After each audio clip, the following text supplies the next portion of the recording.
Lungkot, panghihinayang at pangamba. Yan ang mga karaniwang reaksyon ng mga residente ng Boracay sa nalalapit na pagsasara ng isla sa mga turista. Naiyak kasi kami, hindi kasi kami makapaniwala masasara na yung Boracay. Pero para sa Ati Tribe na sinasabing isa sa mga unang grupong nanirahan sa Boracay, tama lang ang desisyong ito. Dahil gusto din namin itong Boracay ay maiayos dahil kung minsan makaglabas kami dyan sa labas, ang pangit. May mahigit 200 miyembro ang Ati Tribe dito sa Boracay. Naninirahan sila sa 2.1 hectare na lupain sa barangay Manok-Manok na itinuturing na ancestral domain. Sinasabing ang tribong ito ang isa sa mga naapektuhan noon ng modernisasyon ng isla.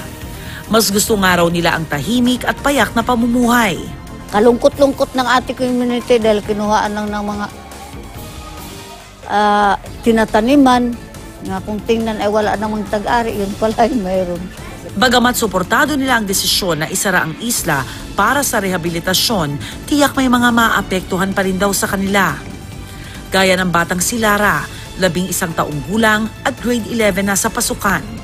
Simula raw nang mag-aral siya ay kabilang na siya sa mga tinatawag ng scholar ng mga turista. Malungkot dahil baka mawalan kami ng scholar at maapektuhan yung pag-aaral namin. Sana hindi sila magsawang suportahan kami. Halos 50 mga batang ati raw ang scholar ng mga turista. At sa pansamantalang pagbabawal sa pagpasok ng mga bisita sa isla, wala pang kasiguraduhan kung magpapatuloy pa ito.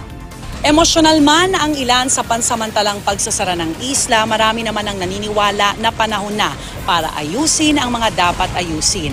Pansamantala man tayong iwan ng Boracay, tsak na hindi naman natin to iiwan sa kanyang pagbabalik. Rhea Santos, GMA News.